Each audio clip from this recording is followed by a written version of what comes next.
Top resources for ADHD kids. For parents of children with ADHD, it's important to know that there are resources available to help them. These include behavioral therapy, non-stimulant medications, and school-based services. School-based services. For many parents, a school-based service can be a boon to their children's well-being. From speech-language therapy to occupational and physical therapy, school-based services provide a multitude of healthcare options. If you have a child with ADHD, you can't afford to neglect their needs. So, what are the most effective ways to ensure that your child receives the right type of care? A recent study examined the use of various school-based services in the United States. It found that 62% of youth with ADHD had received at least one such service. To measure which services were most effective, the study included a sample of 2,495 youths. The study measured 3 categories of services: educational, behavioral, and medical. In the end, there was little correlation between the types of services that a student received and their overall performance on standardized tests. This is especially true for students who were diagnosed with ADHD.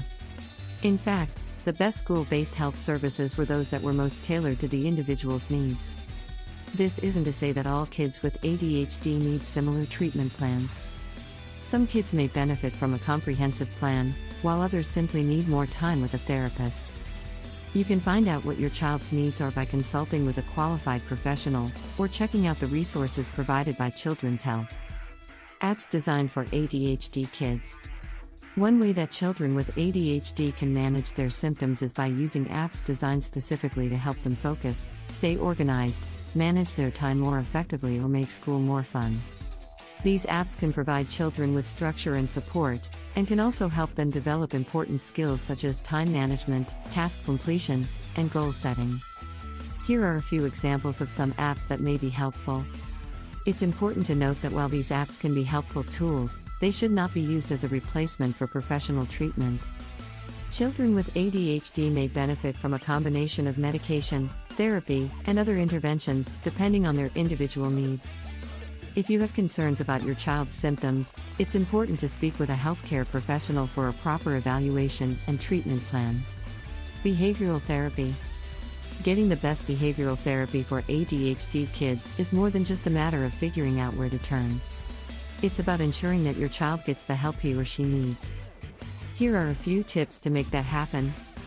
A good rule of thumb is to find out what your child's ADHD triggers are and what causes them.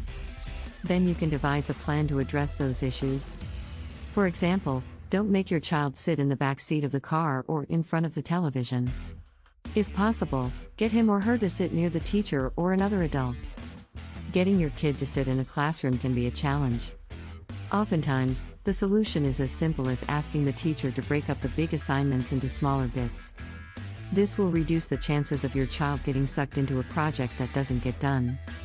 There are a number of clinical and non-clinical services that can help you. These services can be free or paid for with the insurance of your choice. Some of these include group therapies, workshops, and research studies. Non-stimulant medications. If your child is exhibiting symptoms of ADHD, the most common treatment options are stimulants and non-stimulants. These medications are primarily aimed at controlling hyperactivity and impulsivity, but can also improve concentration and decrease irritability. The goal is to improve functioning at home and at school. Stimulants are a class of drugs that are used to increase dopamine levels between the nerves and synapses in the brain. They are usually prescribed at a low dosage to reduce side effects.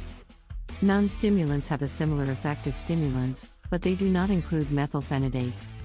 These are often recommended for teenagers who have a history of substance use or for children who cannot tolerate stimulants. Non-stimulants are also sometimes used in conjunction with other medications. One such medication is atomoxetine. This is a type of selective norepinephrine reuptake inhibitor. It has a 24-hour duration of action. In addition to its ability to treat ADHD, atomoxetine may also be beneficial for treating tics.